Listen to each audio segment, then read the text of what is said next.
nuestro último webinar de esta semana con el tema de mantenimiento de bombas centrífugas y sellos mecánicos. Soy Jessica Zurita, quien en esta tarde será su presentadora en este magno evento. Quiero dar la bienvenida al ingeniero Jonas Teixeira, desde Brasil nos acompaña y será el encargado de impartir sus conocimientos durante la siguiente hora. También es muy grato para mí darle la bienvenida al ingeniero Edgar Villasís, quien dará la apertura del evento. Ingeniero Edgar, muy buenas tardes, bienvenido. Gracias, Jessica. Muy buenas tardes, Jonas. Muy buenas tardes, estimada audiencia. Bienvenidos a este webinar sobre el mantenimiento de bombas centrífugas y sellos mecánicos. Nos va a acompañar y tengo la satisfacción de presentarle a Jonas Teixeira, quien va a estar el día de hoy compartiendo sus experiencias, su conocimiento amplio en el tema de mantenimiento de bombas y sellos mecánicos. Bueno, voy a hacer una presentación muy rápida de quiénes somos como Corfopin. Bueno, Corfopin es una entidad de servicios empresariales. Nos encargamos del tema de lo que es capacitación y consultoría empresarial en diferentes temas. Entre los más importantes, lo que es capacitación técnica en refrigeración industrial, automatización industrial con PLCs, mecánica automotriz, procesos y calificación de soldadores, electricidad en alta, pirometría, soldadura y termografía. Dentro del área de consultoría, lo que es ingeniería con drones, gestión ambiental, evaluaciones termográficas, seguridad industrial y salud ocupacional. Dentro de lo que es certificaciones, Corfopin es una de las entidades que más ha certificado en el Ecuador en diferentes temas, siendo la más importante lo que es en certificación en prevención de riesgos laborales del área eléctrica y de la construcción. Hemos certificado a más de 10.000 personas a nivel nacional. Tenemos otras certificaciones como gestión de soldadura, instalaciones eléctricas industriales y gestión especializada en ventas. Dentro del área de ingeniería con drones, hacemos la parte de lo que es levantamiento topográfico, el levantamiento catastral y lo que es evaluaciones termográficas. Bien, tengo el gusto de presentarles a Jonas Teixeira. Él es ingeniero industrial. Él se graduó en la Escuela Técnica en Recife, Brasil. Especialista con más de 25 años de experiencia en mantenimiento de equipos rotativos y estáticos. Especialistas en sistemas de sellado de fluidos y turbomáquinas. También especialista en dimensionamiento de equipos rotativos. Manejo de implantación de marcas en diversos países dentro de refinerías de petróleo, de industrias químicas y petroquímicas, y experiencia en entrenamiento al personal de mantenimiento en cursos, seminarios, conferencias en diferentes empresas industriales y petroquímicas en diferentes países de Latinoamérica. Es un gusto presentarles a Jonas Teixeira. Te voy a dejar para que puedas compartir tu presentación. Bienvenido, Jonas, y un agradecimiento nuevamente por acompañarnos esta tarde a compartir tus experiencias. Bom, pessoal, uma vez mais, graças a todos e vamos tratar nessas 2 horas de abordar 4 pontos fundamentais no que se refere a mantenimento de bombas e selhos mecânicos, ok? O objetivo nosso principal é compartilhar alguns conceitos básicos sobre os fatores de influência da performance das bombas e dos selhos mecânicos, entender um pouco o desempenho dos equipos dependendo das considerações adequadas levadas a cabo durante o processo de seleção e, o mais importante, revisar alguns conhecimentos importantes para as pessoas responsáveis tanto da instalação, operação e mantenimento de bombas centrífugas e selhado de fluido. É muito importante, eu sempre fluido, porque é uma das causas principais de mantenimento em las bombas. Para que vocês tenham uma ideia, quase 70% dos problemas que apresentam as bombas, 70% desses problemas estão diretamente ligados ao sistema de selhado de fluido, ok?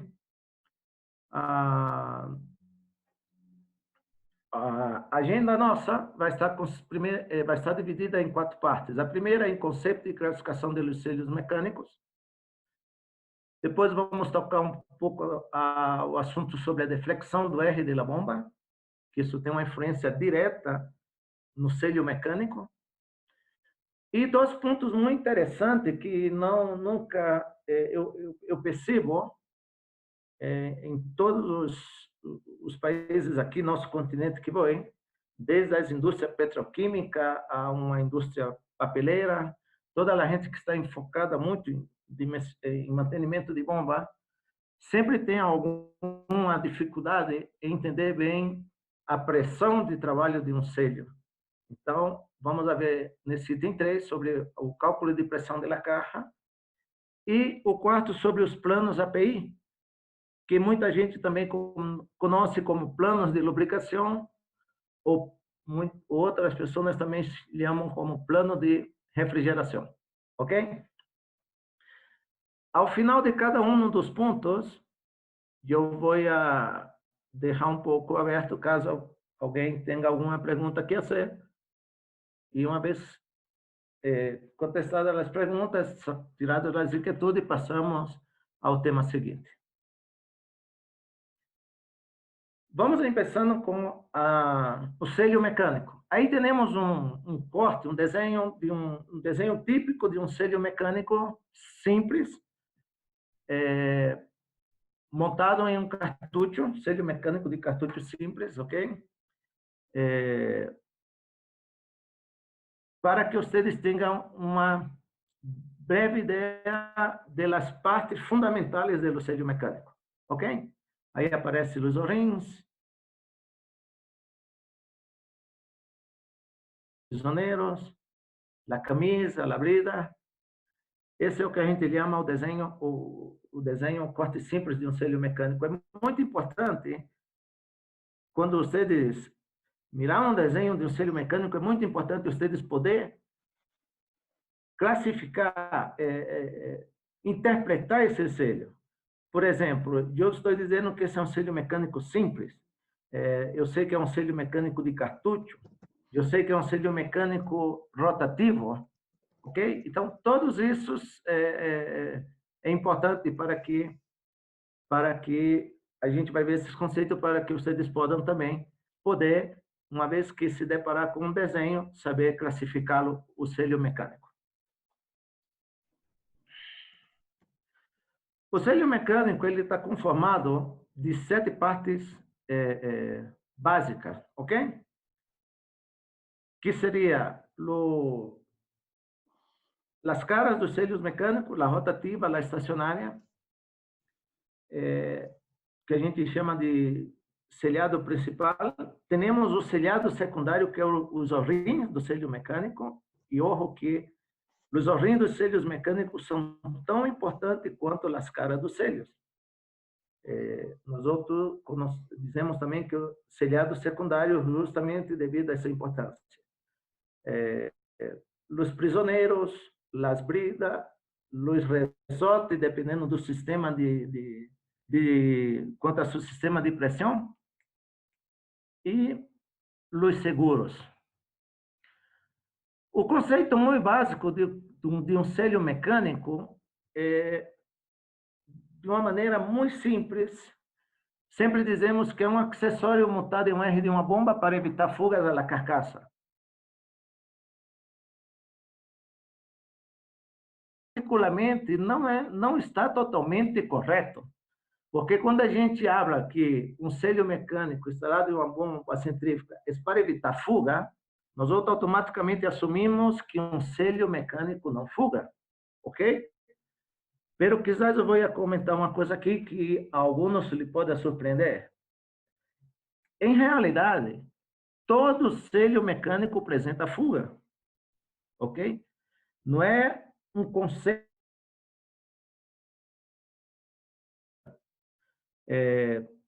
pela própria comportamento, princípio de funcionamento do selho mecânico, a fricção entre as caras, onde se forma a película do próprio fluido e onde há uma evaporação desse dessa película, desse fluido entre as caras do selho, ele pode vir, ele causa a fuga, seja na forma de vapor, na forma de gases, ou dependendo das condições climatológicas, a temperatura onde o equipamento estiver instalado, condições de altura, enfim. Isso pode fazer com que esse vapor se condense e o selho apresente um pequeno goteo, o que é perfeitamente normal. Agora, ojo, eu não estou dizendo que um selho mecânico tem goteo constante, pero que um selho mecânico é comum que apresente fuga, ok? Mais adelante, caso alguém tenha alguma dúvida em relação a esse conceito, podemos aclarar melhor. De acordo? Aí estão as partes, como eu lhe comentava, as partes principais de um selho mecânico, ok? Dependendo do seu sistema de ressorte, pode ser um tipo foile, pode ser um multiressorte, as vedações primárias, as sedes, enfim. Vamos tentar classificar os selhos de maneira geral, ok? Vocês podem classificar os selhos mecânicos através de três aspectos importantes. Em relação ao desenho, em relação à sua instalação e em relação à sua aplicação.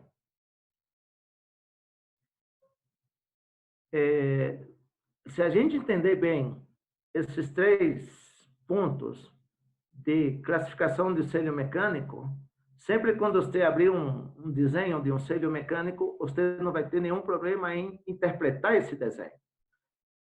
Isso é muito importante, porque muitas vezes he visto muita gente de mantenimento que abre um desenho de um selho mecânico, adquire um selho mecânico e não sabe, por exemplo, determinar ou especificar se um selho é rotativo ou estacionário, ou se um selho é um selho tipo cartucho, ou um selho de componente, ou se é um selho simples, se é um selho doble. Tudo isso é muito importante, ok?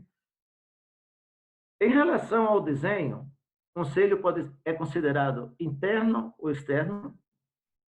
Ele pode ser também rotativo ou estacionário. Pode ser balanceado ou não balanceado. E também a gente pode classificar também um selho dependendo também do seu sistema de ressorte, ok? Isso está dentro do campo do desenho do selho. Do ponto de vista de instalação, um selho mecânico ele pode ser tipo cartucho, pode ser um selho mecânico partido, ou como também chamamos, selho de componentes ou selho partido.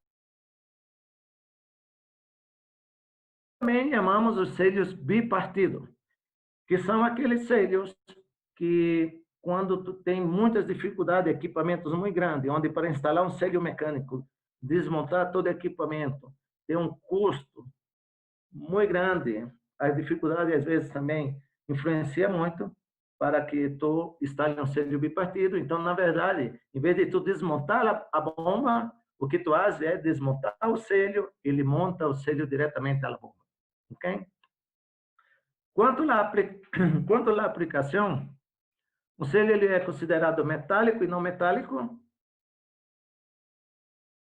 Pode ser considerado, pode ser classificado também como um selho simples ou como um selho doble. Dentro da classificação do selho doble, existem três tipos de configuração de um selho doble.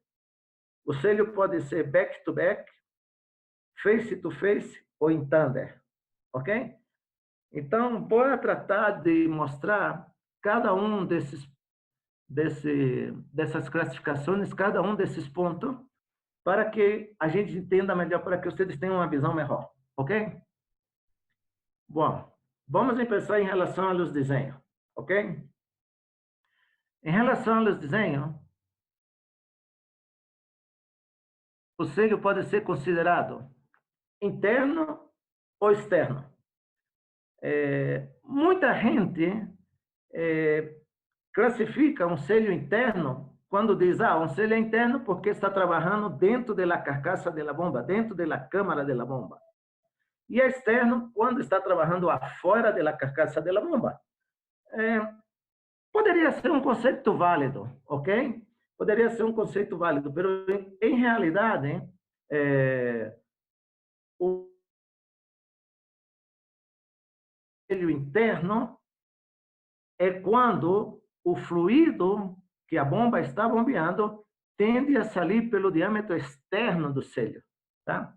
Ou seja, quando ele está totalmente submergido no fluido. E o selho é externo quando o fluido tende a sair pela parte interna do selho mecânico, pela parte de abaixo, entre as caras dos selhos, ok? Então, esse é o conceito de um selho interno e externo.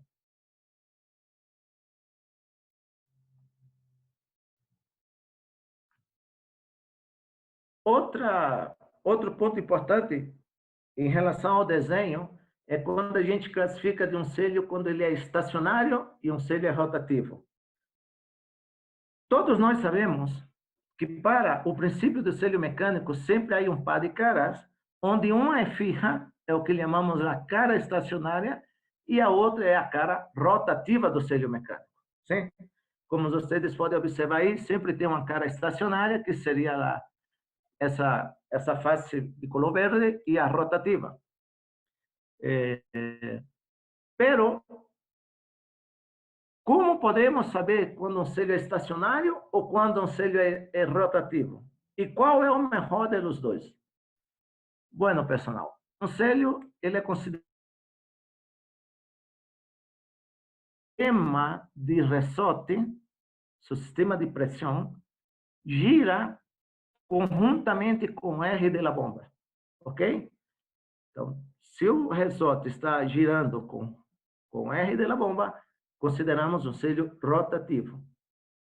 Existem selhos que, em seu desenho, que o ressorte não gira conjuntamente com o R da bomba. Ele queda fixo, tá? A sua parte rotativa sigue girando, pero o seu ressorte queda fixa em relação a seu R. Esse é chamado selhos estacionários. De maneira geral, eu lhes posso garantir que é sempre melhor ter um selho estacionário que um selho rotativo. Por quê? Porque um selho estacionário, o ressorte não gira quanto o R da bomba, ok? O que significa isso? Que se tua bomba tiver algum desalinhamento do motor, da bomba hacia o motor, não vai ser com que esse ressorte se esteja abrindo e cerrando constantemente, o que passaria no caso de um selho rotativo. Então, digamos que tu tenha uma bomba que está girando a 3.500, 3.600 revoluções, e tem um pequeno desalinhamento, e esse esse ressorte está girando com o R da bomba, abre e meia volta mais se cerra. Então, ele vai estar abrindo e cerrando constantemente e vai causar uma fatiga mais rápida no ressorte. Outro conceito também em relação aos desenhos de um selho é em relação a se um selho é balanceado ou não balanceado, ok? O selho, de maneira geral, podemos dizer que um selho balanceado, ele trabalha mais com a pressão hidráulica do sistema que a pressão do ressorte dos selhos. E um selho não balanceado, ele trabalha mais com a pressão do ressorte que a pressão do sistema. Os selhos balanceados são sempre melhores que um selho não balanceado.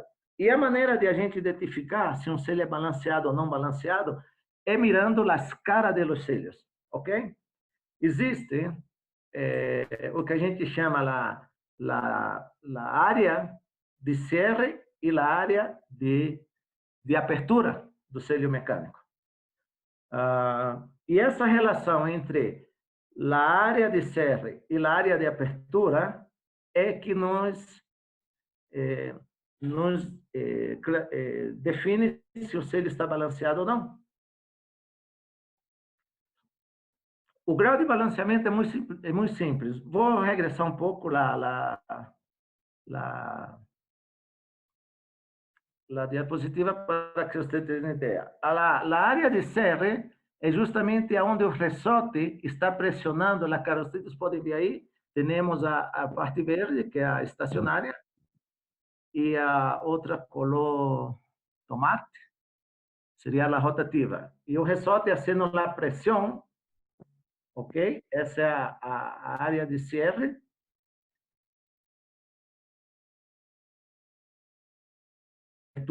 Que seria de las duas caras. Essa relação de la cara entre a cara de cierre e a área de apertura nos dá uma relação que quando a área for menor, a relação entre essas duas áreas for menor a 1, o selho é considerado balanceado. E quando ele for igual ou maior que 1, o selho não está balanceado. Ok? Então, aí temos que mirar bem, como se pode ver. Se você mira na parte onde o ressorte está pressionando, o selho que não é balanceado, você pode ver que tem uma área muito maior do que a área do selho que o selho que está balanceado, que tem uma área bem menor. Então, a relação entre essas duas áreas, quando é menor que 1, o selho é balanceado. Quando é igual ou maior a 1, o selho não é desbalanceado. Ok? E podemos também relacionar o selho em relação ao seu sistema de ressorte.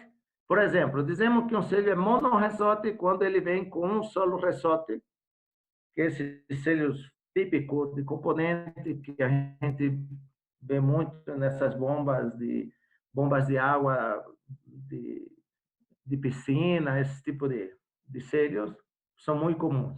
Então, quando só tem um solo ressorte, classificamos como, dizemos que é um selho monorressorte. O selho, ele é multiressorte quando existe vários pequenos ressortes em volta de toda a subida, que fazem pressão na ressorte múltiplo. Então, também consideramos dizemos que é um selho multiressorte.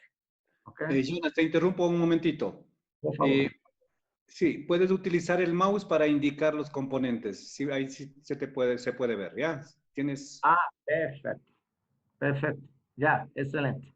Ok, gracias. Então, por exemplo, aqui a gente vê um corte de um ressorte. Na verdade, ver um plano com um ressorte pequeno assim, sabemos que em volta de todo o R da bomba trabalha vários ressortes, então é considerado um multiressorte. E o selho também pode ser considerado de foile, que a gente chama foile metálico, que são tipo essas lâminas. Esses são os típicos selhos usados quando tu está trabalhando com fluido a alta temperatura, fluido muito caliente. Então, os selhos de foile têm produtos muito calientes. Em relação à instalação, do selho mecânico, o selho pode ser tipo cartucho. Que é um selho tipo cartucho? O selho tipo cartucho é aquele que vem montado em uma sola peça. Ele vem montado em cima de sua própria camisa, aí traz a rotativa, a estacionária, toda a rotativa, a estacionária, tudo montado e traz com sua própria brida, ok? Esses são os melhores selhos, os selhos mais confiáveis que temos hoje, tá? São selhos tipo cartucho.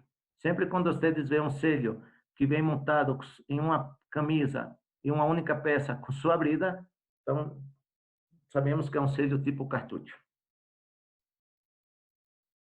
O selho pode ser considerado partido ou de componente, que é quando o selho vem em duas peças. A rotativa dele vem totalmente independente da estacionária, ok? São os famosos selhos partido ou selhos de componente. E o selho pode ser considerado bipartido, que é aquele caso que eu disse, quando temos dificuldade ou bombas muito grandes, equipamento muito grande, que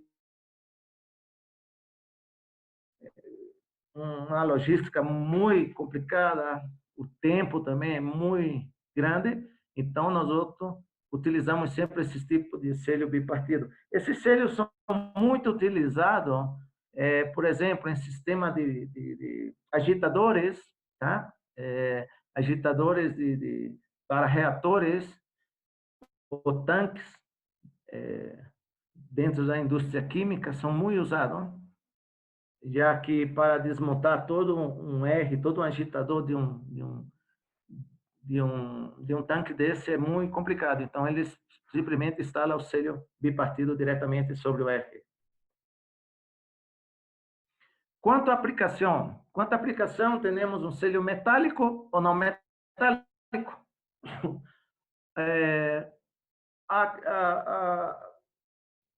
A definição do selho metálico ou não metálico ele é muito simples. Sim?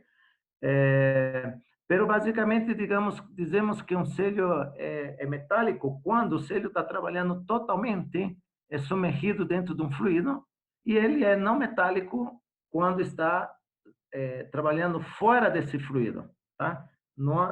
Quando a gente fala de um selho metálico ou não metálico, não nos referimos ao material de que ele está feito, senão de relação à sua instalação.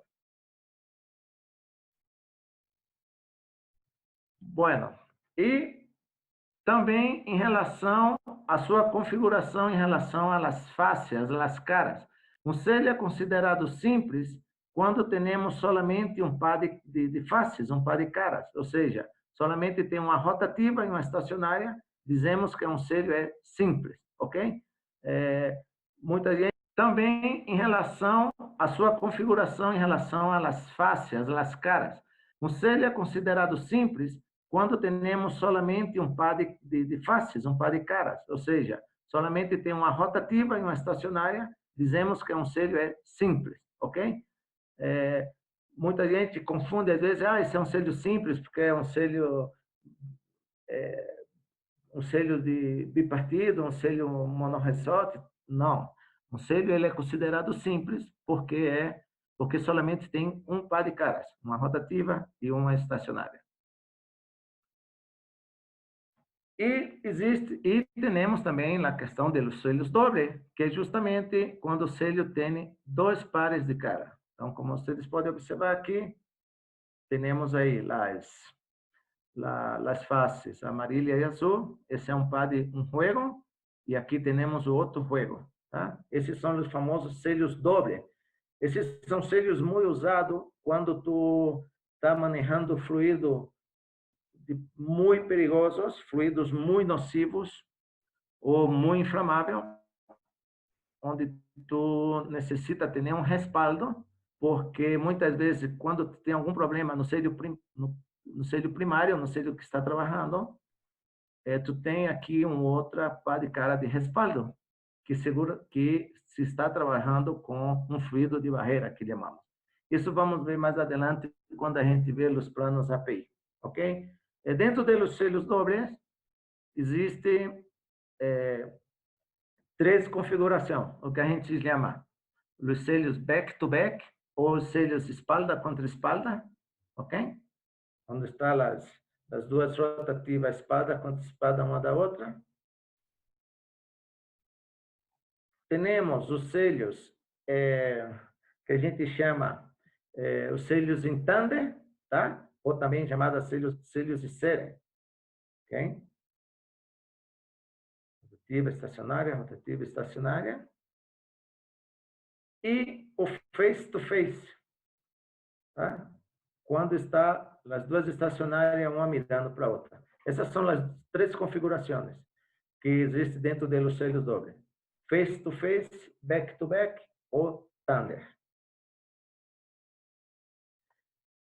Pessoal, em relação ao que vimos até agora, alguma pergunta sobre as classificações? A ver, si tengo algunas inquietudes de las personas. Edwin Pico nos dice, ¿se puede reemplazar un sello rotativo por un estático? Um selho rotativo por um selho estático. Mira, como eu te disse, sempre em um selho mecânico existe a cara rotativa e existe a cara estática. Não existe um selho completamente estático. Chamamos de selhos estáticos, por exemplo, quando a gente está colocando uma junta em um tanque, esses são os selhados estáticos, as juntas metálicas ou juntas hechas de lâminas. Mas um selho mecânico ele não é considerado estático nem rotativo, certo? O selho mecânico tem sua parte rotativa e sua parte estática, que a gente chama cara rotativa y cara estacionaria. Ya, hay una pregunta que dice, entiendo, bueno, Juan Terán nos dice, entiendo que lo mejor es mantener el tipo de sello original, es decir, como recomienda el fabricante. No sé si... Isso é muito relativo. Isso é muito relativo. Hein? Tenha muito cuidado com isso, porque muitas vezes o fabricante da bomba ele não fabrica o selho mecânico, tá? Por exemplo, nós outros vendemos muitos selhos mecânicos para muitos fabricantes de bomba e não necessariamente o fabricante da bomba coloca o selho que realmente deveria colocar em sua bomba. Por quê? Porque senão a sua bomba vai quedar com um preço muito alto em relação às suas demais competências, ok? Por exemplo, tu tem uma bomba que vai trabalhar com sosa cáustica, tá? Uma sosa cáustica, estamos falando sobre os 50%. Então, muitas vezes o fabricante vai vender um selho onde ele põe o corpo do selho em um acero 316, o luz ressorte igual a um acero 316, um rim em um Viton, por exemplo, ou em um nitrilo, ou seja, por quê? Porque se ele for colocar os materiais como realmente se deveriam, o preço do selho vai subir muito e vai encarecer sua equipe. Então temos que ter muito cuidado com isso. Por isso que é sempre bueno, quando vocês receberem uma bomba nova com selho mecânico, é bom vocês averiguar as características do selho. Por exemplo, se as caras do selho está realmente compatível com o produto que vocês vão bombear, se o rim está dentro da compatibilidade química e de temperatura desse produto, o material do selho, o ressorte, o próprio corpo do selho, hoje se utiliza muito acero duplex, quando se vai usar em sosa cáustica sobre 50%, mas também já temos os selhos não metal, que são selhos que vêm revestidos, um revestimento especial para justamente não estar a sosa trabalhando direto, a sosa cáustica trabalhando direto sobre o metal. Então, isso é muito relativo, hay que ter muito cuidado.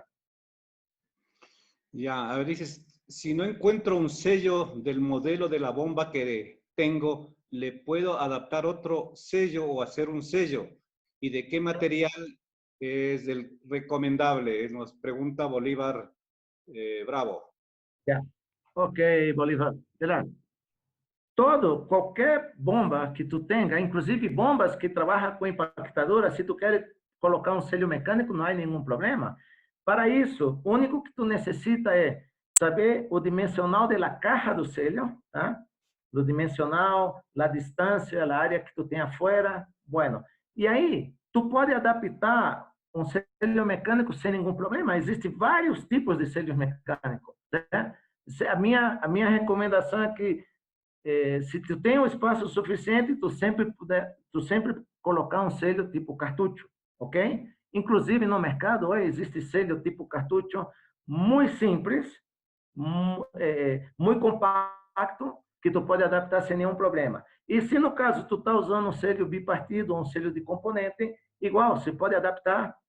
Para isso, temos que mirar o dimensional da caja, ver o desenho, analisar o fluido, temperatura, pressão, tudo isso é muito importante e se pode adaptar sem nenhum problema a um selho mecânico. Ok. Christopher Pérez nos pregunta, usted dijo que todos los sellos fugan y que por la fricción evapora el fluido que fuga, pero cuando la bomba está detenida, ¿debería fugar? Não, não. Justamente isso aí. Quando eu comentei no início que todo selho mecânico fuga, esse é um conceito que porque a gente antes se manejava um conceito equivocado de dizer que um selho mecânico não fuga. Todo selho mecânico fuga quando se está trabalhando pela fricção que há da cara rotativa com a estacionária, há uma evaporação da película que se forma entre eles.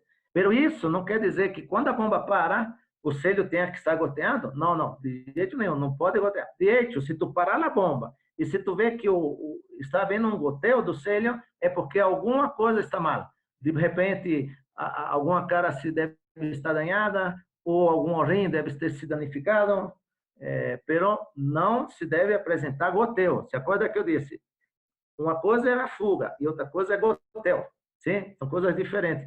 Por isso que, para que tu tenha uma ideia, por exemplo, quando tu quer evitar a fuga do selho por evaporação, se utiliza os selhos dobles. Por quê? Porque essa evaporação se queda dentro do sistema e fica se recirculando através de um tanque de fluido de barreira que chamamos, ok? Pero se tu para a bomba e está goteando o selho, 100% seguro que esse selho está com algum problema e necessita a bomba separada para seu mantenimento e chequeo. Ok, vamos con la última pregunta.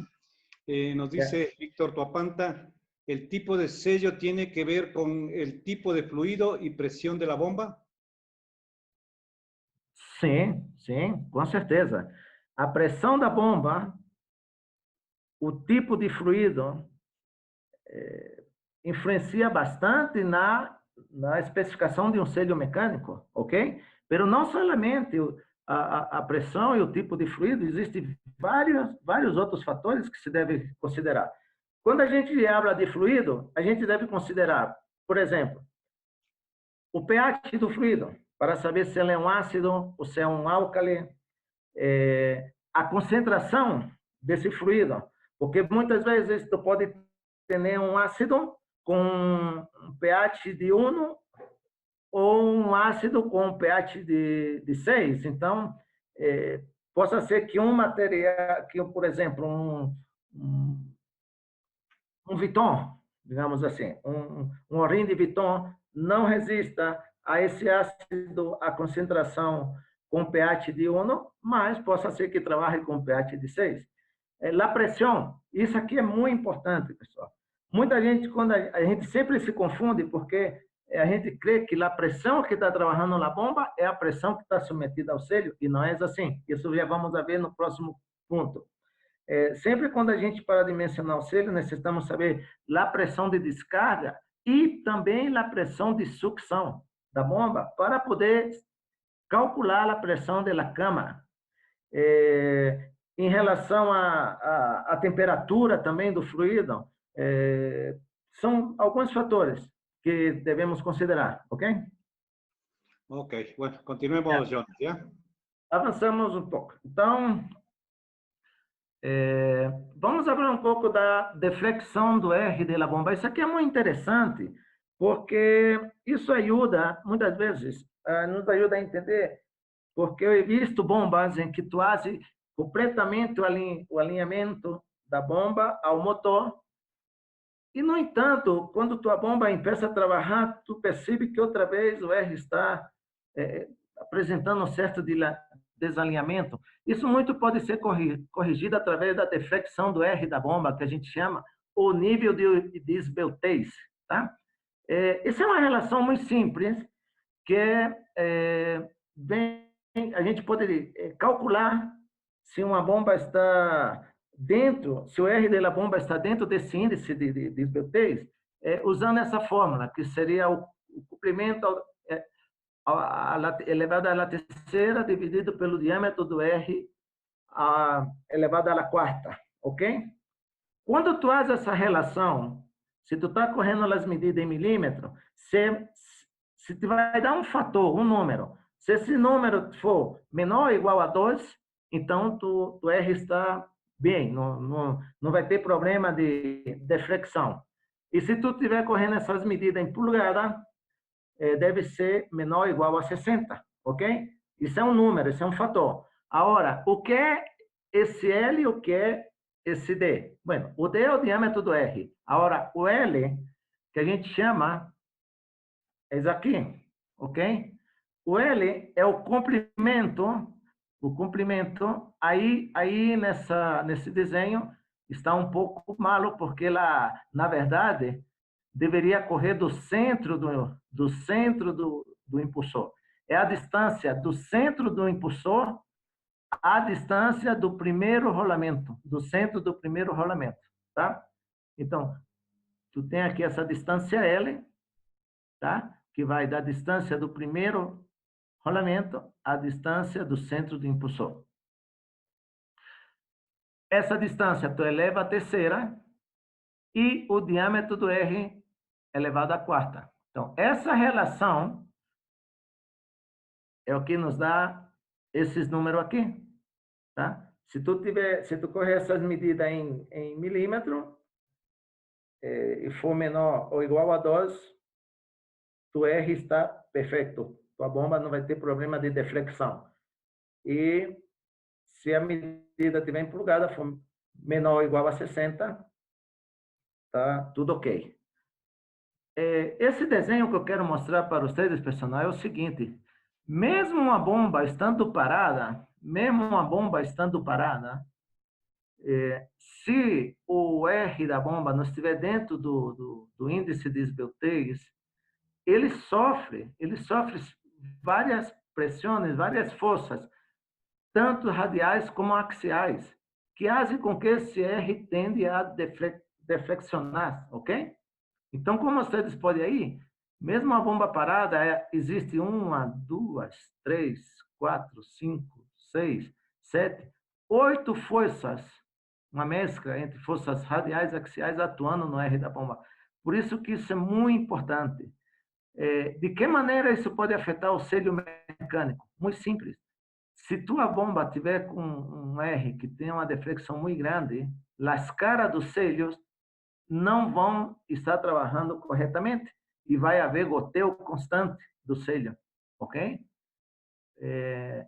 Esse é um problema que tu vê normalmente, muito comum, nas bombas, principalmente nas bombas um pouco antigas, onde tu tinha um R de diâmetro muito pequeno e a longitude muito grande, ok? E isso era um problema. Se vocês tiverem algum problema e ver que a bomba de vocês não estão dentro desse parâmetro, vocês necessitam corrigir. Como podemos corrigir? De duas maneiras. Ou aumentando o diâmetro do R, ou diminuindo a distância entre o primeiro rolamento e o centro do impele da bomba. Ok? É um pouquinho complicado, mas caso vocês queiram corrigir, eu creio que sempre é mais fácil aumentar o diâmetro do R da bomba. Isso é o que a gente chama, então, o nível de esbeltez. Alguma dúvida sobre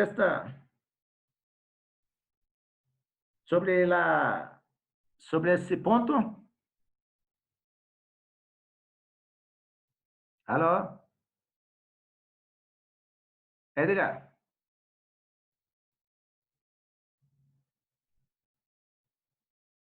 Alô, alô?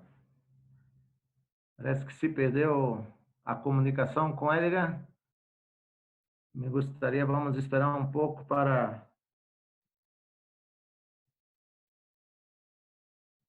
para ver se o Edgar nos pode ajudar. Se tem alguma pergunta, se não, a gente vai adiantando lá.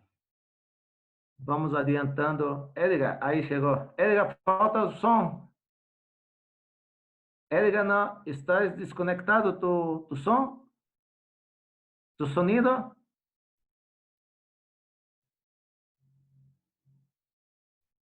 Nos pode ajudar? Me pode ajudar sabendo se temos alguma pergunta sobre o tema do... Isso aí. Estava desconectado. Ok, perdón, un ratito me perdí. Estamos justamente en otra reunión en este momento y estaba controlando. Ok, Edgar, por favor. Tenemos algunas preguntas. Para el nivel de esbeltez, ¿es necesario tomar en cuenta el material del eje? Não. É para saber o nível de esbeltez. Para saber o nível de esbeltez, só necessitamos saber o diâmetro do R e a longitude do centro do impeller ao centro do primeiro rolimã. Ok? Não é necessário tu ter um R em acero 316 ou um 410 ou um acero 1020, não importa. O importante é que o parâmetro dele esteja dentro desses fatores aqui, ok? Ya. Si cambia el diámetro del eje, ¿la carcasa no funciona? Não. Tu pode, a carcaça da bomba não tem nada que ver. De hecho, tu pode ter espaço. Por isso que eu digo agora, não é simples tu corrigir o índice de esbeltez de uma bomba, porque muitas vezes tu diz, eu vou aumentar o diâmetro do R. Aí tu tem que cambiar rolimanes, realmente vai ter quer ser alguma adaptação. Mas a carcaça em si não vai haver problema, ou de repente, o que pode passar é tu ter que fazer uma usinagem na caixa interna, por onde passa o R, para que ele trabalhe sem topar na carcaça da bomba. Mas não tens que cambiar a carcaça. Ok. David Porras nos pregunta, ¿la relación LD está dentro de alguna norma? Não é uma norma. Não existe uma norma assim estabelecida, mas esse índice de esbeltez é dado por alguns fabricantes de bombas depois de realizar vários testes nos equipamentos, não? Vários testes de análise de vibração, vários testes como dizemos, do coeficiente elástico dos materiais, do rotor, tudo isso. Mas não existe assim, uma norma estabelecida para isso. O que sim existe são, como eu te digo, parâmetros que alguns fabricantes adoptam. Ya. Ok.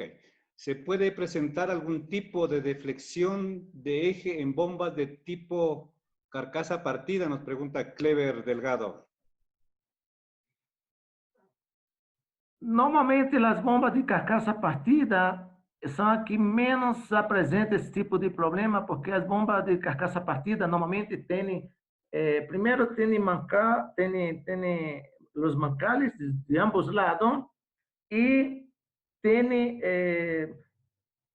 agora a pergunta poderia ser dividida em duas partes, não? Porque existe bomba de carcaça partida de um solo impeller e de múltiplo impeller, não? Pero a deflexão nessas bombas é muito pequena. As bombas que mais apresentam deflexão são as bombas centrífugas de um solo impeller. Ya. Darío Chipán nos dice, si se baja la longitud del eje, ¿bajo qué parámetros se lo hace y cómo interviene el funcionamiento de la bomba? ¿Cómo afecta el funcionamiento de la bomba si se baja la longitud del eje? Não, Dario, a longitude do R, que a gente disse, a longitude do R, se tu de repente queres corrigir, diminuindo essa distância, não é essa distância que seria do centro do impulsor ao centro do rolamento, isso não vai interferir em nada no funcionamento da bomba. Só que, como eu te disse, às vezes é muito complicado tu trabalhar sobre esse coeficiente aqui do comprimento para corrigir a deflexão. Por isso que eu sempre recomendo, às vezes, tratar de trabalhar mais e aumentar um pouco o diâmetro para que tua bomba quede dentro desses fatores, ok? Mas, em relação ao funcionamento da bomba, não vai influenciar em nada. Em relação ao funcionamento da bomba, para que ela não perder, para que ela que possa cambiar suas características, tu só pode passar se tu altera a rotação do motor ou se tu altera o diâmetro do rotor da bomba, ok? Por isso que existe as leis de afinidades, que é quando tu quer cambiar a curva de tu bomba, tu pode ser através de duas maneiras. Ou cambiando a revolução do motor, ou topando no diâmetro da bomba. Isso a gente vê em um curso que temos que se chama de dimensionamento de bomba centrífuga, onde a gente vê toda essa parte de lei de afinidade. Ok. Y Juan Terán nos dice, la cavitación puede ser causa para desviar el eje y por ende dañar el sello. Bueno, essa é uma boa pergunta. A cavitação, na verdade, pode danhar tudo na bomba. A cavitação é o grande vilão das bombas centrífugas. A gente precisa entender bem a cavitação, porque a gente sempre habla de cavitação, eu escuto muito a gente falar de cavitação, mas muitas vezes a gente confunde muito o que é cavitação, não? Então, inclusive, eu quedei pensando em colocar um ponto para a gente conversar um pouco sobre a cavitação aqui, mas honestamente o tempo não nos ia dar. Mas podemos marcar uma outra charla e falar da cavitação. De maneira geral, te posso dizer que a cavitação, ela não somente pode afetar o selho, senão a cavitação ela vai atacar e destruir, principalmente aí sim, a carcaça da bomba, o impele da bomba, sim, ela destrói completamente, tá? A causa quando tu abre uma bomba e tu vê que a carcaça está totalmente danificada por adentro, totalmente com pita muito forte, com perfurações, a causa da cavitação é devido às implosões das burbujas de ar que se formam no fluido, sim? E a cavitação também provoca o quê? Ela provoca que a bomba comece a vibrar, e se a bomba começa a vibrar, pode afetar o alinhamento da bomba, pode afetar o motor, selho mecânico, enfim, a cavitação afeta bastante todo o sistema e o selho mecânico sofre bastante com isso. Por isso que devemos sempre evitar a cavitação. Ok, con la última pregunta. Iván Besada nos dice, ¿las vibraciones de un motor puede ser causa primordial para la afectación de un sello? Sim, com certeza. A ver, por que se dá a vibração? Se dá por alguns motivos. E uma delas também, vimos que a cavitação pode provocar vibração na bomba.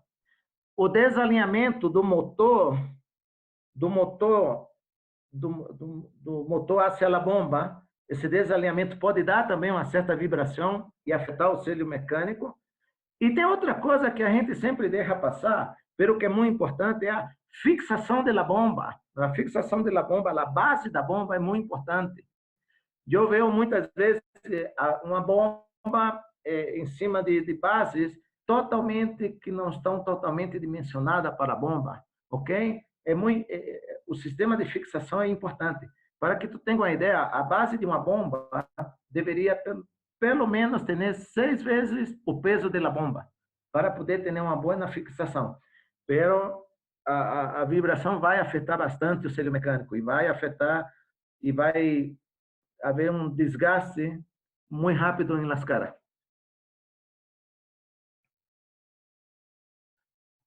Ok, Jonas, continuemos ya con el siguiente tema. Perfeito. Bueno,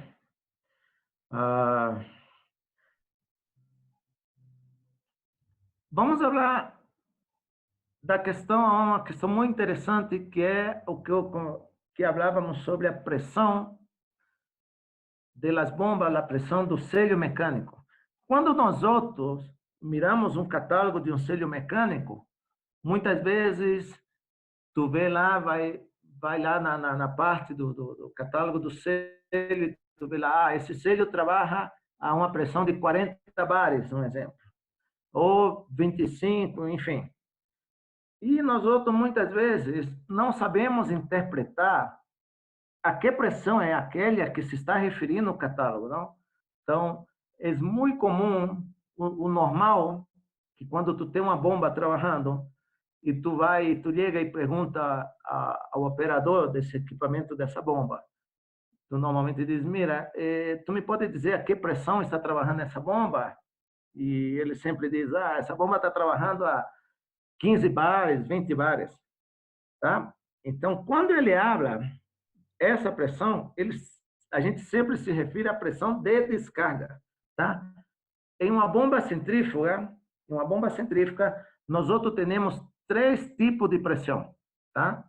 Temos a pressão de sucção, temos a pressão de descarga, pero há uma pressão muito importante que nos interessa, que é a pressão em la caja, ou a pressão de selhado, a pressão que trabalha dentro dessa caja. Essa é que nos interessa. Por quê? Porque se eu não sei bem essa pressão, eu não vou saber realizar qual realmente o tipo de melhor plano de lubricação para esse selho, é o que chamamos de planos API, ok?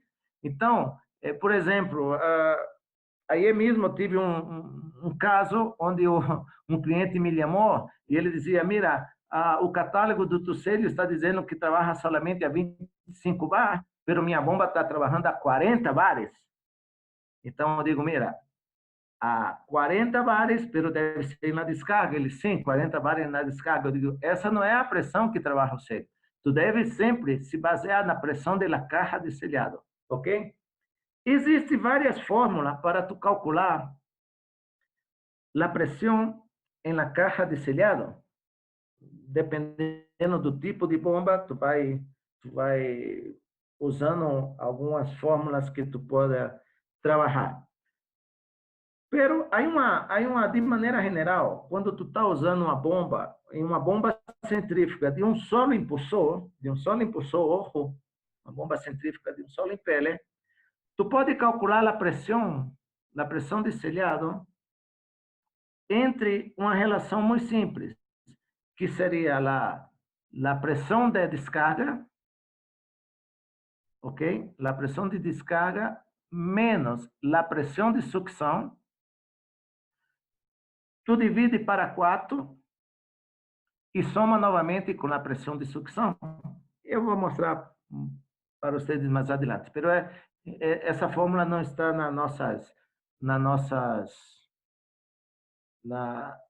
nessa relação, porque, na verdade, é uma fórmula muito empírica, pero me gusta usar muito, que é uma maneira muito simples de tu calcular rápido a pressão na caja do selho, tá? Pero só serve para bombas centrífugas de um solo impulsor, que seria a pressão de descarga, pressão de descarga menos pressão de sucção.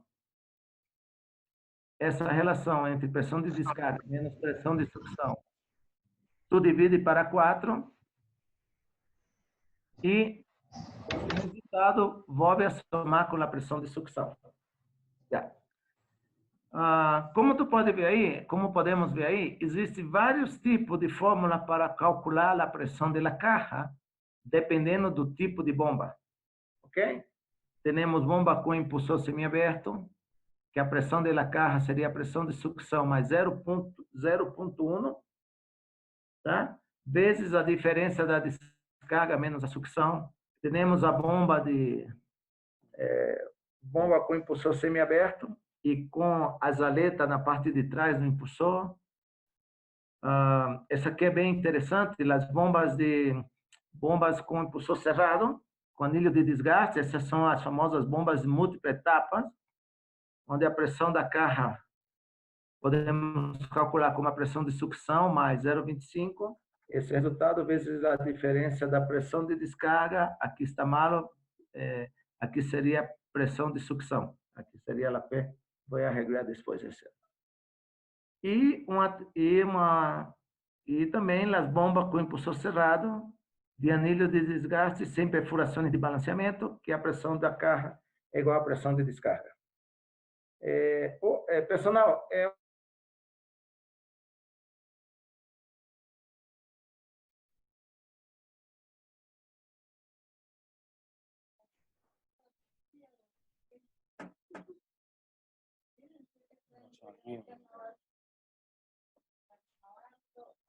carga, ok?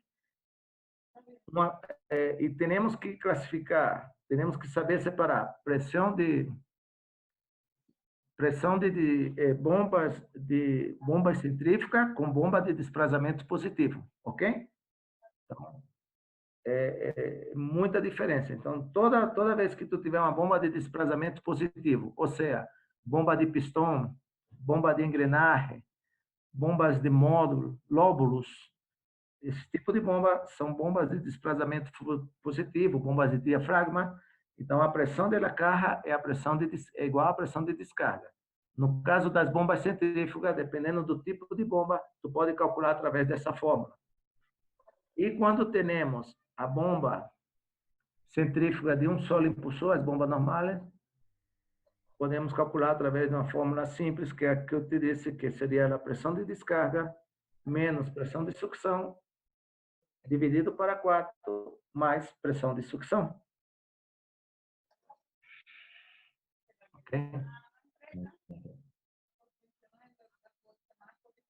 As bombas verticais, tipo turbina, tá? Aí também temos como calcular a pressão da carga descilhada, a pressão de descarga, a pressão de doble sucção, pressões horizontais múltipla etapa, ok? E as bombas de slurries, são as bombas que trabalham com lodo, esse tipo de... Tá? Então, dependendo do tipo da bomba, a gente tem várias maneiras de calcular a pressão na carga. No caso de agitadores e mescladores, a pressão da carga descilhada é igual à pressão do vaso, a pressão dentro do tanque.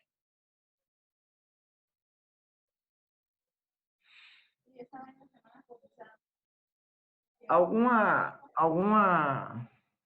pergunta sobre o cálculo da pressão da carga? Ya. Tenemos una pregunta, Juan Terán. Si cambio el tamaño del impeller, ¿debería cambiar el sello, considerando que la presión de la caja será diferente? Não. Se tu cambia o diâmetro do impeller da bomba, tá? Se tu altera, se tu maquina o impeller para menor diâmetro, o único que tu vai alterar é a altura da bomba, tá? É até onde tu pode enviar esse fluido. Não vai influenciar em cambiar selho, nada. Só vai cambiar tu vai só modificar a curva da bomba. Ya. Y también, bueno, Nicolás Carvajal nos dice si nos puede hablar un poco sobre las bombas Fly, hay tipo Fly. Bomba Fly? Fly. Eu devo conhecer com outro término. Se me poderia ser mais específico, pelas famosas bombas Fly,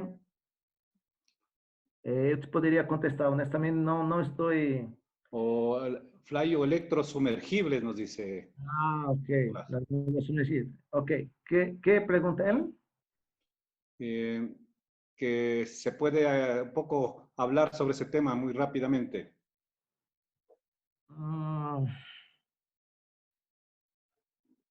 O ideal seria se a gente pudesse falar desse ponto na parte de classificações de bomba. Com gosto, poderíamos ver toda a parte na classificação de bombas para a gente dividir as bombas centrífugas, as bombas bomba de desplazamento positivo, e dentro das bombas centrífugas, aí temos todas as bombas submergíveis, bomba de poços profundos, de maneira general, mas se a gente fosse abordar esse tema específico aqui, a hora não nos vai dar tempo para cumprir com o nosso cronograma, mas desde já me posso quedar à disposição para a gente fazer uma nova charla, onde a gente já poderia abordar dois temas interessantes, que seria a cavitação, como se funciona, como surge a cavitação dentro da bomba, como identificar, e logicamente, falar sobre as bombas submergíveis, sem problema. Ok. Dice, ¿cuál es la fórmula para la presión de la caja para bombas multietapas? Aí está. Seria essa aqui. Pressão da caja de cilhado seria igual a pressão de sucção mais 25 psi. Ok? Então, isso te daria a pressão da caja. Ojo, gente, é muito importante saber a pressão da caja para que vocês possam entender bem como trabalham os planos API, que é o próximo ponto que vamos a ver. Las bombas suelen tener tornillos reguladores de presión en la caja. ¿Cuánto afectaría la manipulación de este tornillo y qué sería una práctica conveniente? Las bombas saben tener tornillo regulador de presión en la caja. Seguramente deve estar falando sobre a prensa-estopa, onde tu vai ajustando e vai pressionando. Isso se usa muito o famoso prensa-estopa. Se for isso, se é isso que eu estou tentando imaginar que tu está se referindo, logicamente que quanto mais tu ajusta esses tornilhos, mais pressão tu vai dar e tu R vai trabalhar mais preso, não? E vai haver mais desgaste do R. Então, para um selho mecânico ou uma impactadora, porque há dois sistemas que tu pode utilizar para selhar uma bomba, ou com impactadora ou com selho mecânico. Não existe outro meio. A menos que tu esteja usando uma bomba magnética. Esse é um novo conceito de bomba centrífuga, que são as famosas bombas magnéticas, que essas bombas não usam nem selhos mecânicos, nem impactadora. O problema é que essas bombas têm um uso um pouco limitado e o mantenimento dessas bombas é muito alto, muito caro, e muitas vezes não justifica tu cambiar uma bomba centrífuga normal por uma bomba magnética. Pero, tanto uma bomba com selho mecânico ou uma bomba com impactadora, se tu dá demasiada pressão, ajusta demasiado os pés, não?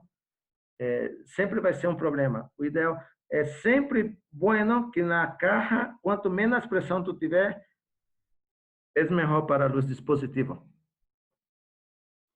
Ok.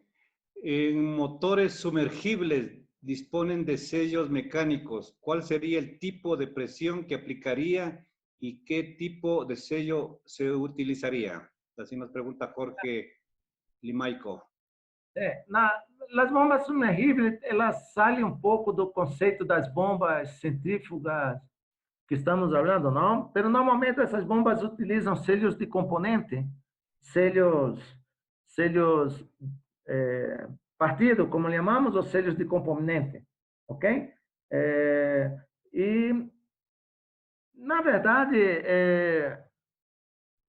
por estar trabalhando em uma condição muito particular, os selhos dessas bombas não apresentam, são bombas que normalmente não apresentam muitos problemas com os selhos, salvo os desgastes naturais da cara e o câmbio total.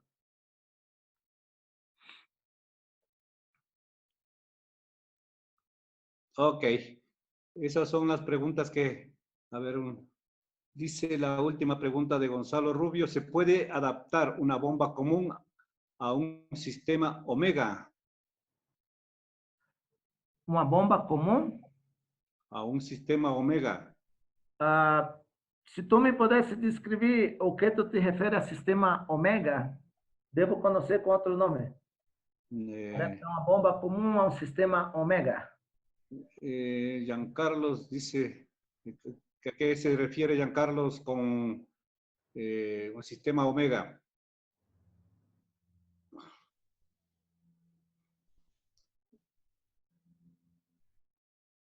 No, no. ¿Cómo podríamos reducir la presión de la caja y en qué afectaría? Como se pode reduzir a pressão da caja? Ah, muito simples. Uma das coisas que podemos fazer é escorrendo, determinando o tipo de plano API que tu vai usar. Sim? Por exemplo, se tu usa o plano API 13, que é a conexão da caja, a sucção da bomba, na verdade, tu diminui a pressão da caja. Sim? Então, essa é uma maneira de tu diminuir a pressão da caja. Isso vamos ver justamente quando cerramos esse tema da pressão da caja. Aí ok, continuemos com o seguinte tema, Jonas. Já, perfeito, professor. Então,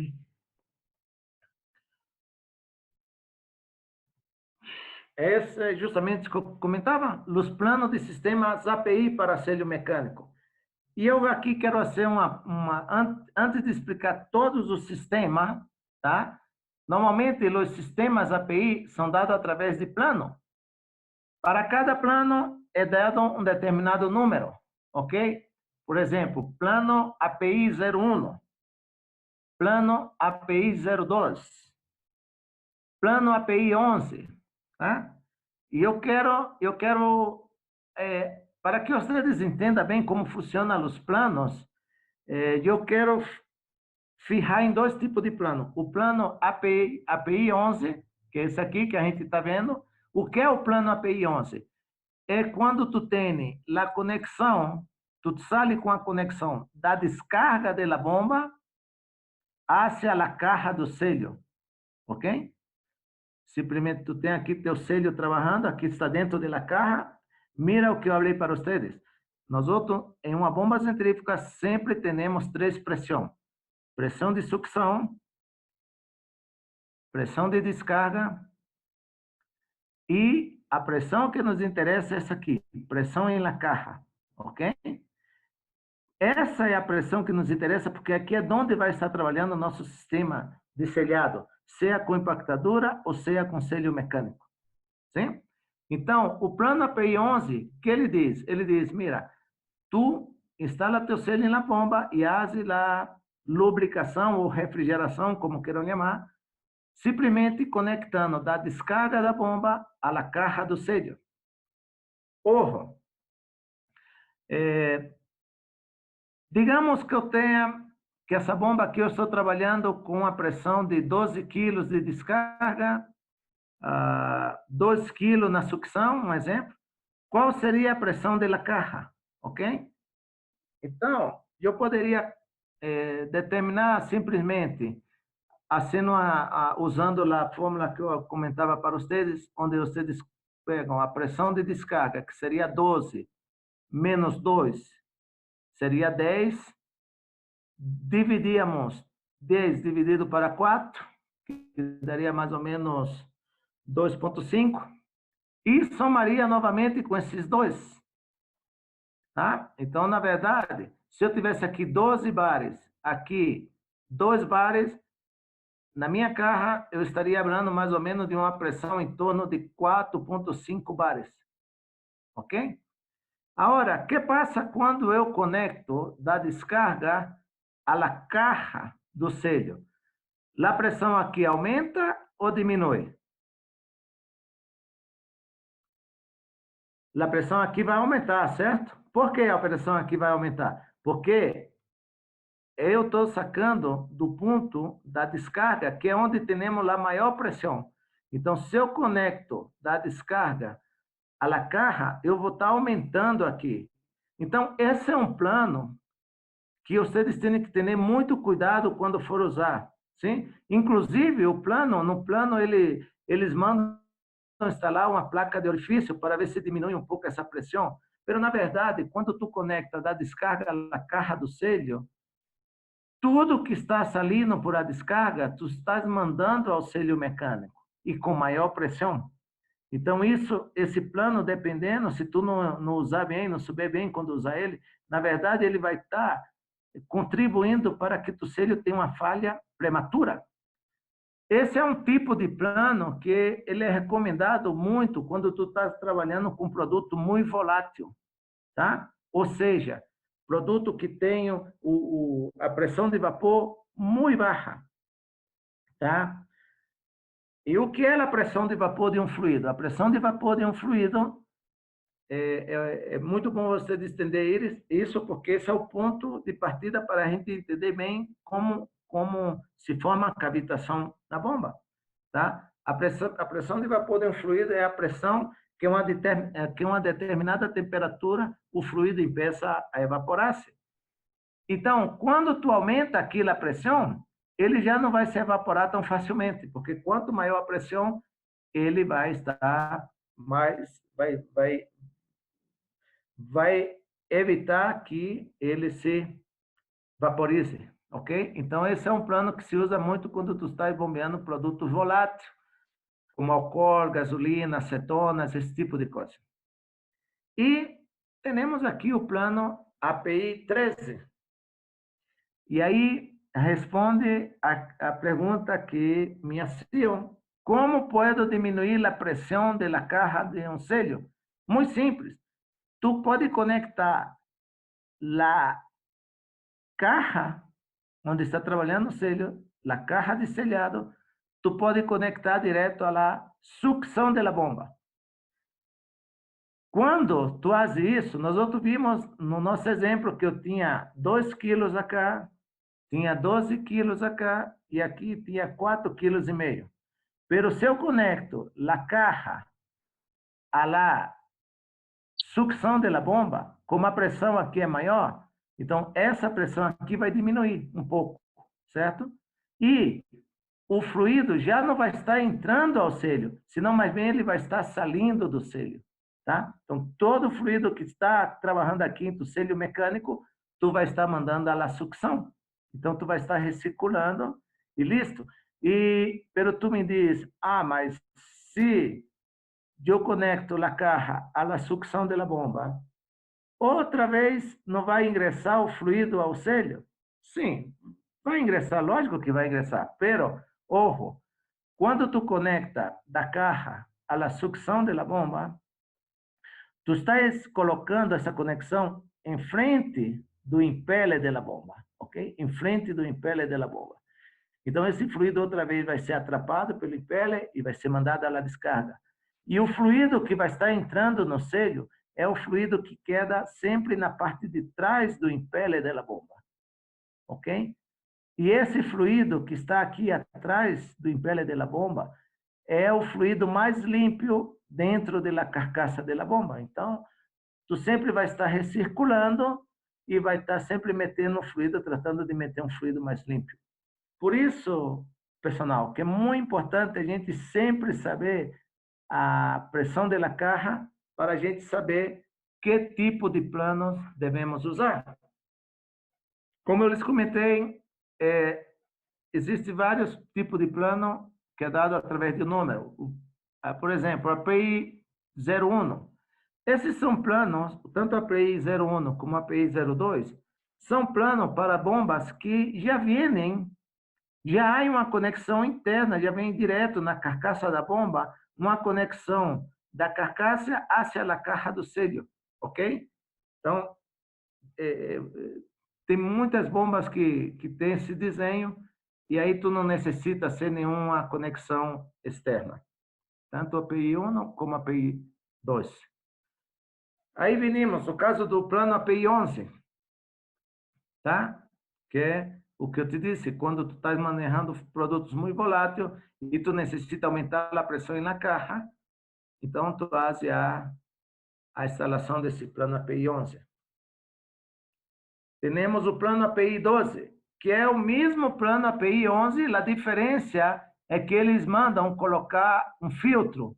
Justamente por quê? Porque como todo fluido que está saindo aqui, tu está mandando no selho, e ponto que tu estás bombeando um fluido com bastante sólido em suspensão, esse sólido vai direto à cara dos selhos e vai danificar bastante o selho. Era como se tu estivesse fazendo um sandblast aí dentro. Então, eles mandam colocar um filtro à parte da placa de orifício. Pessoal, particularmente, esse acessório, isso aqui, esse filtro, esse é um problema, isso é um dolor de cabeça. Eu não recomendo, porque isso aqui, às vezes, tu tem que estar limpando constantemente, porque se tu te olvida de limpar, isso se obstrui muito fácil,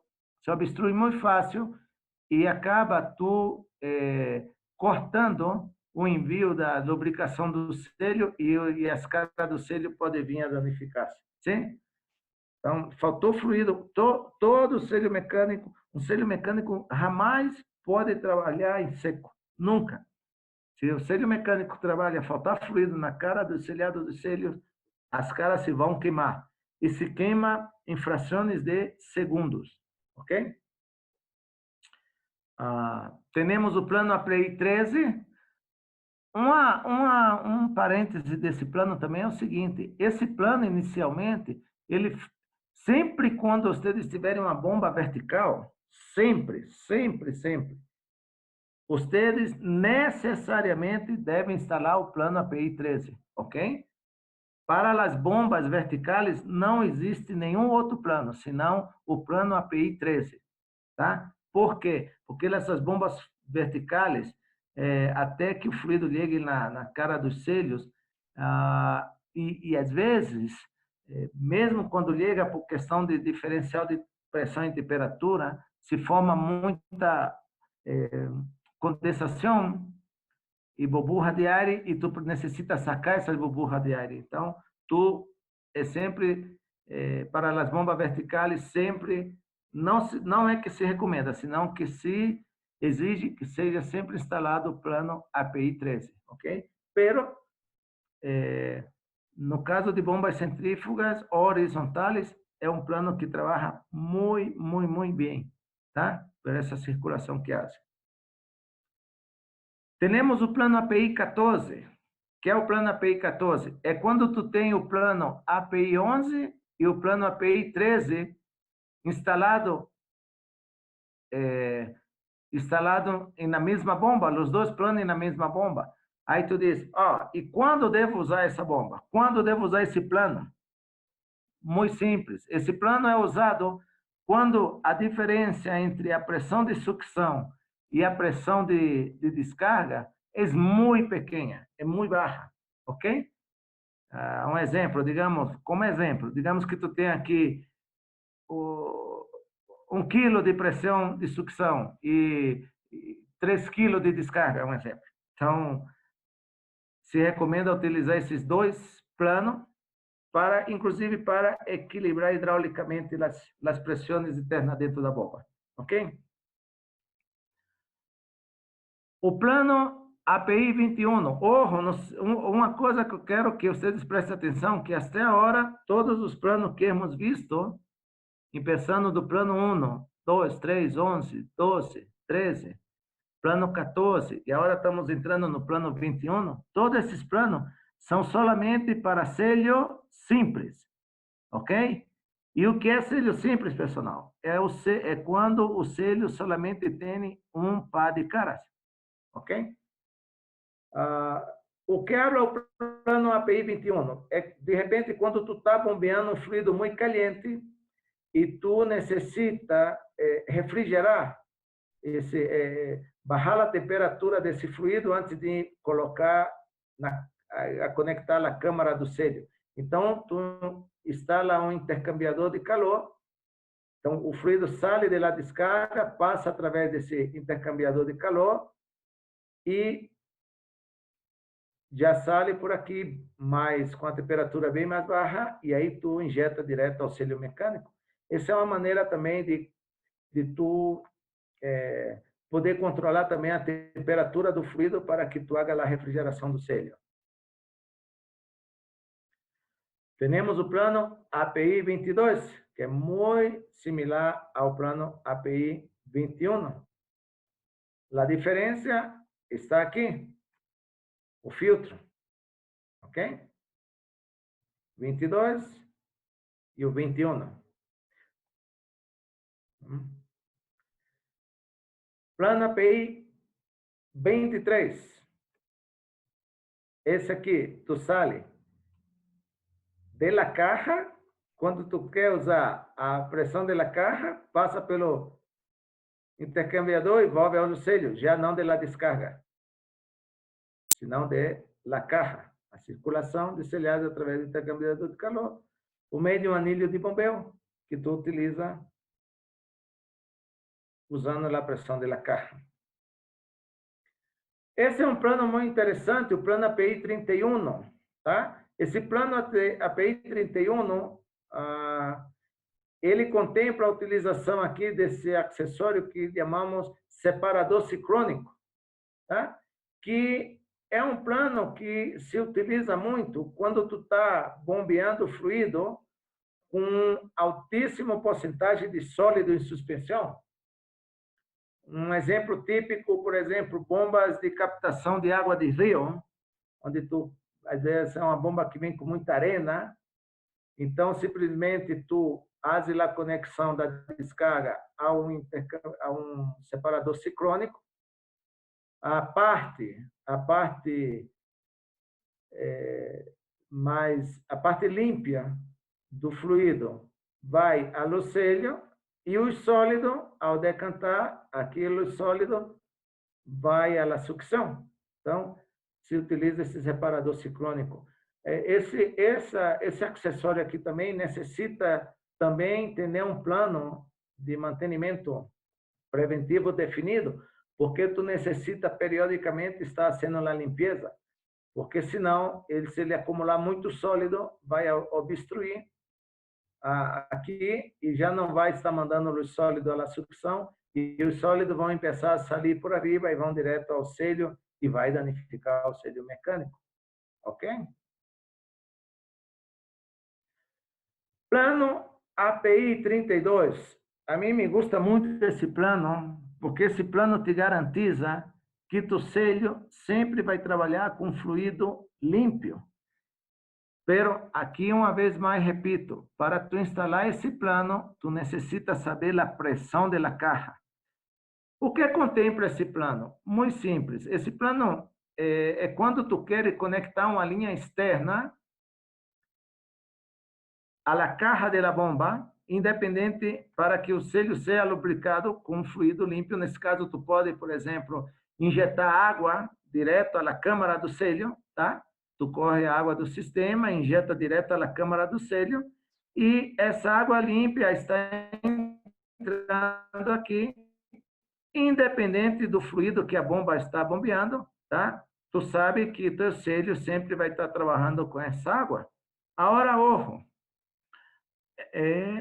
uma vez mais, para que vocês vejam a importância de saber a pressão da câmara, porque naquele exemplo que a gente deu, que tínhamos 2 quilos, aqui 12 quilos, e vimos que a pressão da caixa era de 4,5 kg, se tu queres injetar água aqui nesse selho, tu tem que injetar com a pressão maior a 4,5 kg, sim?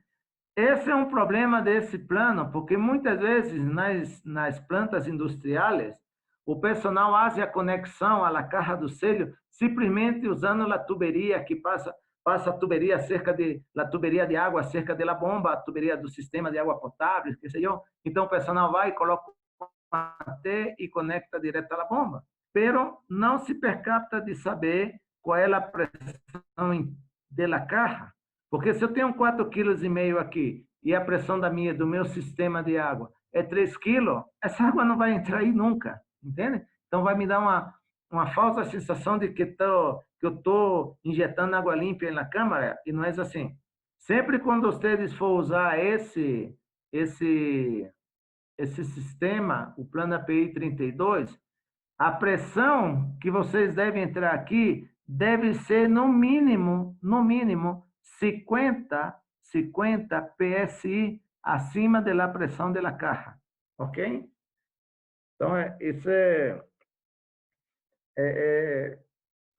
é para garantir que realmente tu está injetando a água e a água limpa e a água limpa está ingressando na caixa, sim? Então, é um plano muito bom.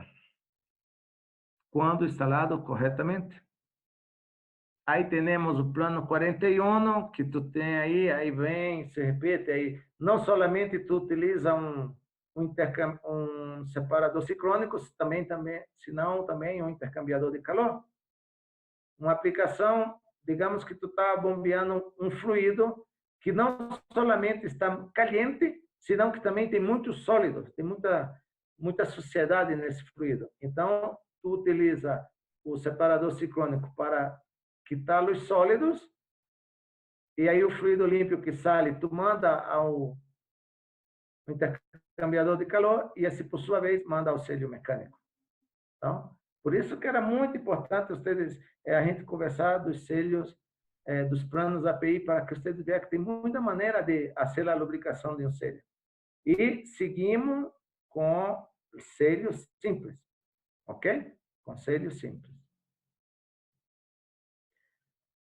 E o famoso plano 51, ok? É quando tu simplesmente utiliza um reservatório, tá? Um reservatório com algum líquido limpo, uma refrigeração forçada, e ele bombeia direto à câmara do selho, sim? Então,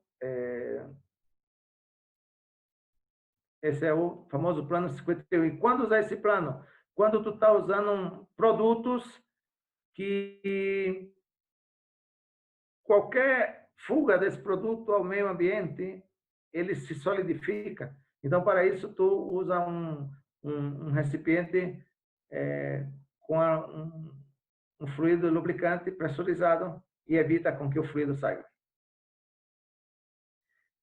E aqui vem o plano 52. Pessoal, aqui é muito importante. A partir desse plano API 52, aí empieza já para selhos, já não para selhos simples, senão para selhos doble. Ok? Perfeito? Nesse caso aqui, é um selho doble em tandem. Uma rotativa, uma estacionária, rotativa e estacionária. Ok? Um selho doble. Esses selhos doble, quando tu instala um selho doble numa bomba, normalmente é quando tu quer ter mais segurança e tu quer também assegurar a continuidade operacional do equipamento. Digamos que tu tem uma bomba que está bombeando um fluido, é uma bomba muito importante, está bombeando um fluido, de repente, muito corrosivo, muito nocivo. Então, mientras esse selho primário está trabalhando com esse fluido, tu tem um outro selho que está trabalhando com um fluido do tanque que a gente chama esse tanque aqui, tanque de fluido de barreira, ok? Que aqui tu coloca normalmente se coloca um azeite, pode ser um azeite sintético muito fino, um glicol, alguma coisa nesse sentido, para que esse fluido esteja trabalhando com este selho, mientras este de aqui está trabalhando com o fluido da bomba.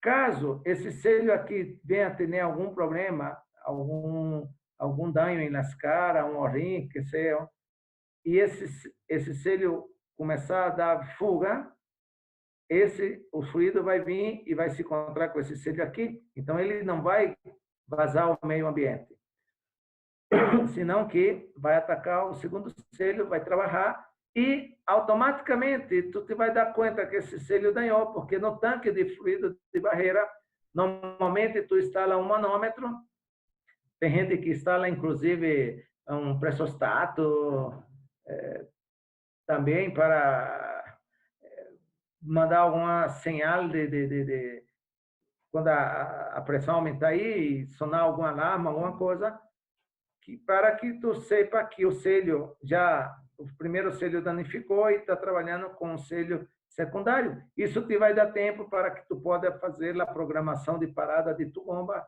e fazer o câmbio do selho sem nenhum problema, ok? Então, aqui está esse famoso tanque de fluido de barreira. Esses tanques também vêm com um visor. Então, muitas vezes, quando esse selho se danha e tu vê que o fluido aqui está de outro color, está contaminado, é porque tu sabe que o selho teve problema e o fluido se contaminou. Então, também é uma maneira de tu visualizar, ok? O plano API 52. Temos o plano API 53, que ele é dividido em 3 partes, 53A, B e C, tá? Então, isso vai depender do tipo de fluido e da pressão que tu queres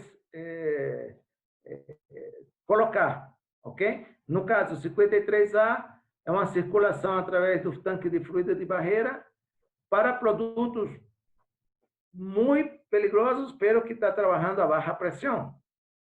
O 53B, igual, para produtos muito perigosos, também fluidos muito perigosos, pero já que tem uma pressão mais grande, maior. Então, tu instala no tanque de fluido de barreira como lhe chamamos, um acumulador, tá? De pressão para que aumente a pressão aí desse tanque e tu garantize que o fluido tenha a sua recirculação. E o plano 53C, que é com a lubrificação com pistão, a lubrificação forçada.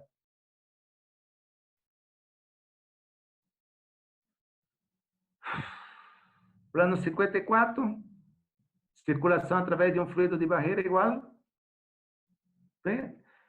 Perdão, é uma circulação através de um líquido externo, tá? Pressurizado e listo. É algo parecido ao plano API 32. E aí vai. Bueno, aqui temos um plano muito interessante, que é o plano API 61, que é o que a gente chama quench. O que é o quench de um selho mecânico? O quench é quando tu queres injetar vapor, tá? Quando tu vai injetar vapor ao selho para que, digamos que ele está bombeando um fluido que se solidifica muito quando a bomba para, ou quando, por questão de temperatura, vem a solidificar. Um exemplo, bomba de caldo de canha de açúcar, por exemplo. O caldo da canha de açúcar, quando a bomba para, ele cristaliza completamente. O açúcar se cristaliza e as caras se pegam. Então, normalmente, a gente injeta vapor na brida e queda recirculando para quê? Para que esse vapor sempre esteja lavando a cara do selho e diluindo, mas bem diluindo os cristais que venham a tender a se formar no selho. Tá? Bueno, e aí já vem um outro tipo de selho, que são selhos a gás, que aí já é outra concepção, e aí tem os planos que, como tu vê, como se pode utilizar, certo? Onde fica totalmente selhado lá no selho interno e tu faz a conexão direta como se fosse um plano API 11. Então, existem alguns tipos, como podemos ver, de selhos, algumas configurações para selhos a gás, tá? Que dependendo do teu sistema, tu escolhe qual que tu pode aceno. Ok? Então, esses são, pessoal, os planos API, os famosos planos API que eu gostaria de queria compartilhar com vocês para que vocês possam entender bem como esses planos ajudam muitíssimo, muitíssimo em elevar consideravelmente a vida útil de um selho mecânico. Ok? Então, me gostaria de saber se tem alguma pergunta em relação a esses planos.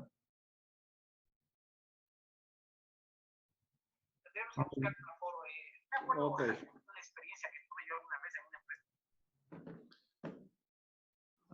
A ver, temos alguma pergunta em relação ao tema dos planos API? Sí, sí tenemos algunas preguntas. Ya le... Ok.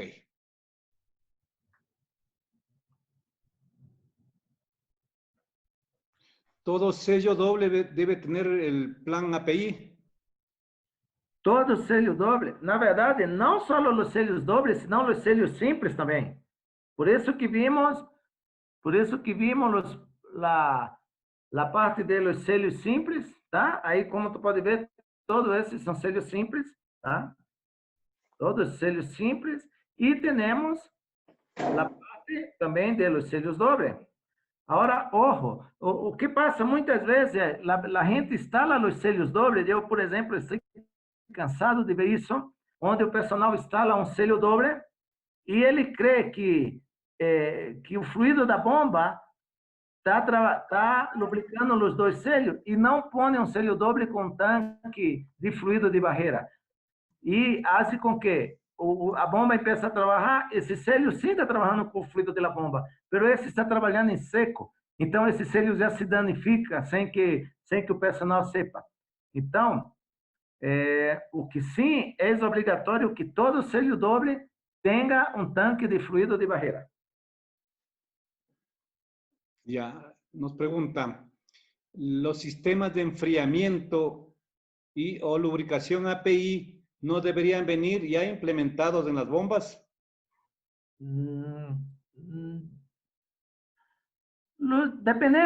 Dependendo do tipo de bombas ou dependendo da aplicação, não lo traz, a menos que quando tu haga uma solicitação, tu pida para que o fabricante especifique qual o melhor tipo de plano utilizar. Pero,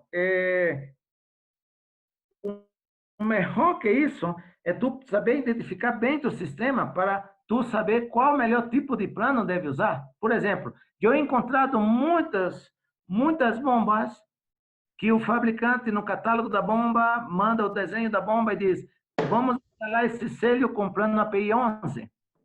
E resulta que para o fluido que está utilizando e a pressão do sistema, resulta que tinha sido muito melhor utilizar o plano API 13. Então, mais do que determine o fabricante da bomba, é muito importante que tu sepa determinar, ok? Eu em fevereiro, por exemplo, eu estive em uma refineria em Tampico, em que todas as bombas do sistema de evaporação da água que eles bombeiam do mar, que eles têm ali, todas essas bombas estavam com um determinado tipo de plano que a gente teve que cambiar, porque não estavam dando resultado. Ok? Então, é muito importante. O ideal é que tu sempre entenda bem para que tu possa mesmo fazer tu câmbio de tu bomba.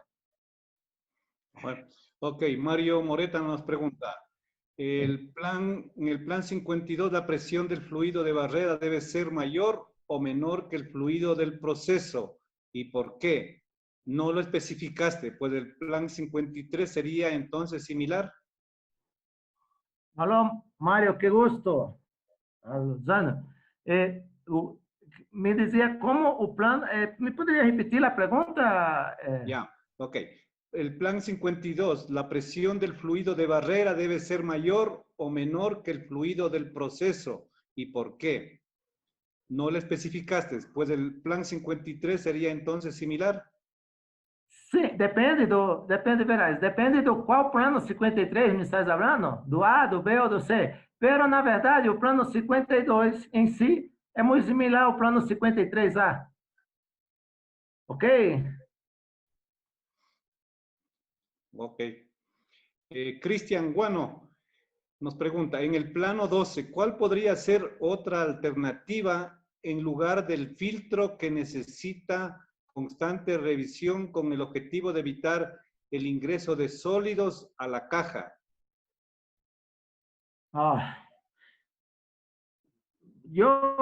O que eu te recomendo é que se tu tem um fluido com bastante sólido, eu prefiro que tu cambia de plano, porque a única maneira de tu atrapar esses sólidos aí é usar esse filtro, pero aí vai ter o problema de que esse filtro vai se obstruir se tu não faz um mantenimento muito pronto.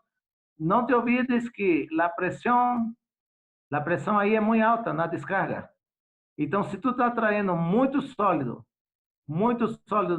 com a pressão muito alta e tu está mandando isso direto ao selho, é como eu te disse, tu vai ser um sambraço aí na cara do selho e pode danificar. Dependendo, tu poderia usar melhor um plano API 13. Agora, a única maneira realmente de tu atrapalhar o sólido é usando um filtro ou usando o plano API 31, que seria o separador ciclônico, que também tu pode ter o mesmo problema se caso não haja a limpeza constante, periodicamente, não? Ok. Nos pregunta Fabián Quinatoa, en un sello doble, ¿cómo calcular la presión de las cajas de sellado?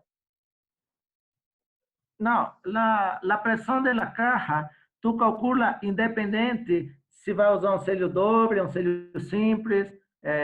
A pressão da caja, para tu calcular, o único que necessita é basar na pressão de descarga e na pressão de sucção. E se vai usar um selho doble, um selho simples, aí isso não vai interferir. Não é a pressão da caja que diz se tu vai usar um selho simples ou um selho doble, senão vai ser o tipo de fluido que tu está bombeando, sim? É como eu te digo, pronto que tu está bombeando um produto, um fluido altamente nocivo, em um polo petroquímico, que sei eu, tu está na parte de benzeno de uma refineria, por exemplo. Benzeno, qualquer fuga do benzeno é um dano terrível à saúde. Então, esse fluido é que diz se tu vai usar um selho simples ou um selho doble. Pero para calcular a pressão da caja, tu só necessita saber a descarga e sucção. Ok. ¿Los planos API están elaborados bajo alguna normativa? Sim, de acordo a la norma API, tá? ¿Qué significa API? American Petroleum Institute. Es de la América. ¿Qué otro tipo de plano se puede utilizar para los sellos mecánicos? A parte do que estão aí todos os planos API contemplados para selho mecânico estão descritos aí. Não há outro que tu possa ter mais, a parte desses que estão aí. Create, todos esses planos já aborda todo o sistema todas as maneiras que tu pode separar. O único que tu pode fazer, e o que não aparece aí, é que existem bombas que, na verdade, não trazem nenhum plano API, tá? Que isso é muito normal também. Existem selhos mecânicos que simplesmente vêm na bomba e eles não trazem nenhum plano API. Pero, por quê? Porque eles são refrigerados com o próprio fluido que está bombeando a bomba. Pero nesse caso, a gente cairia aqui ou no plano API 2 ou no plano API 1, entende? Então, todos os planos existentes para selhos mecânicos já estão contemplados aí. Ok, muchas gracias. Estamos llegando al final. Agradecerle a Jonas por esa predisposición. Con Jonas venimos trabajando ya varios años como instructor en el curso de mantenimiento de bombas.